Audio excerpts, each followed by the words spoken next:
Chemical equations. A chemical equation is the symbolic representation. ये chemical equation होती क्या है, किसको कहते हैं? तो ये एक प्रकार का रिप्रेजेंटेशन होता है, दर्शाना, यानी कि सिम्बल्स के थ्रू दर्शाना किसको, किसी केमिकल इक्वेशन, ये होता है कि केमिकल रिएक्शन को, ऑफ अ केमिकल रिएक्शन, किसी केमिकल रिएक्शन को सिम्बल्स की मदद से दर्शाना या रिप्रेजेंट करना, इसको केमिकल इक्वेशन कहा जाता है। तो symbols and formulae of the reactants and product are used for the same. ऐसा करने के लिए हम रिएक्टेंट्स जो भी होते हैं और प्रोडक्ट जो बनते हैं उनके फॉर्मूले या सिंबल्स का इस्तेमाल करते हैं। Example, the reaction of burning of methane gas. Methane gas ले लेते हैं, उसको जला रहे हैं हम, बर्निंग कर रहे हैं, बर्न कर रहे हैं, कैन बी रिटन एज, और इस बात को लिखा कैसे जाता है।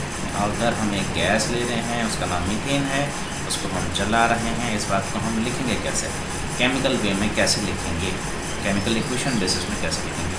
तो ये हमने लिखा मीथेन, नाम लिख दिया मीथेन, जिस गैस को हम जला रहे हैं, प्लस ऑक्सीजन। तो जलाने को हम यहाँ ऑक्सीजन को लिखा जाता है, और ये दोनों के दोनों रिएक्टेंट हैं, रिएक्टेंट्स। बना क्या, ये एरो शो कर रहा है, क्या बना, कार्बन डाइऑक्साइड बनेगी गैस और वाटर बनेगा, पानी बनेगा, और ये दोनों के दोनों हैं प्रोडक्ट्स यानी कि क्या बना है, उत्पाद। This equation is called word equation. तो क्या हुआ, इसको वर्ड की भाषा में जब हम ऐसे लिखते हैं तो इसे हम वर्ड इक्वेशन कहते हैं। वर्ड्स में लिखा है तो वर्ड इक्वेशन कहते हैं। The word equation can be change. अब इस वर्ड इक्वेशन को हम बदल रहे हैं इनटू अ केमिकल इक्वेशन। तो इसको हम केमिकल इक्वेशन में चेंज कर रहे हैं, कैसे, बाय राइटिंग सिम्बल्स। तो अब हम सिम्बल्स लिखेंगे, मीथेन का सिंबल लिखेंगे या फॉर्मूले लिखेंगे of a substance in place of their name. उनके नाम लिखने के बजाय हम उनके फॉर्मूले लिखेंगे या सिम्बल्स लिखेंगे। तो जैसे यहाँ पर मीथेन का सिंबल है CH4, यानी कि ये इसका क्या है, फॉर्मूला, ठीक है।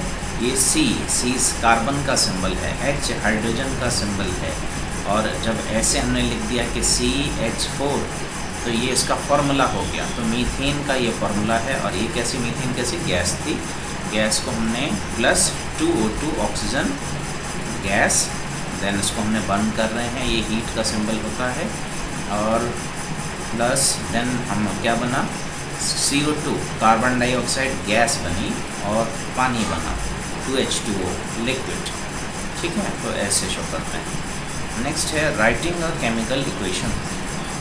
केमिकल इक्वेशन को लिखना, कैसे लिखें, a chemical equation shows a change of reactant. ये केमिकल इक्वेशन क्या शो करती है, इससे ये पता चलता है कि रिएक्टेंट में क्या बदलाव हुए, ये जो रिएक्टेंट है इनमें क्या बदलाव है।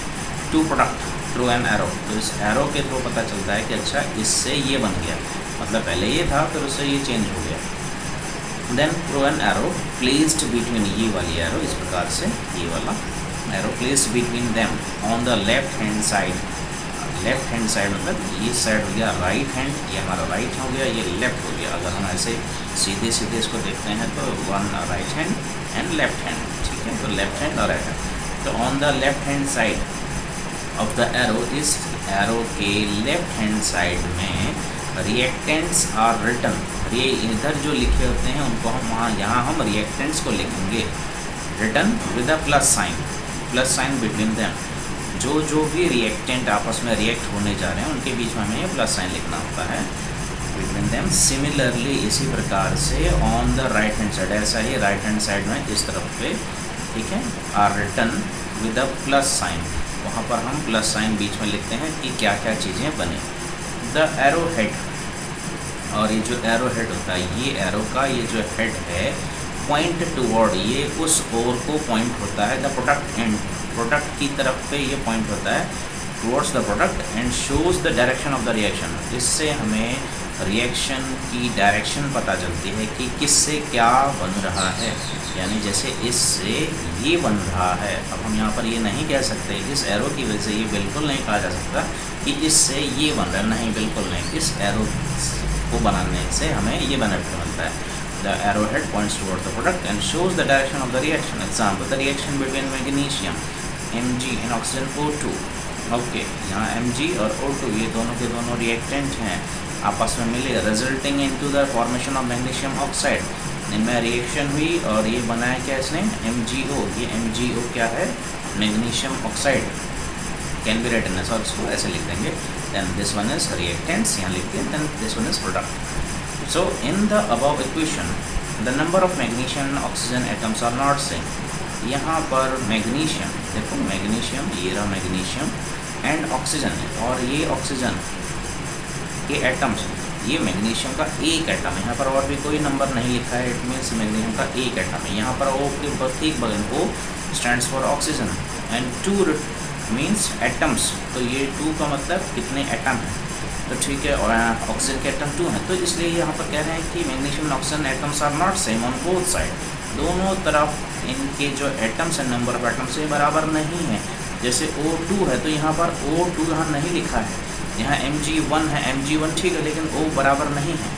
Both side of an equation, such an unbalanced equation.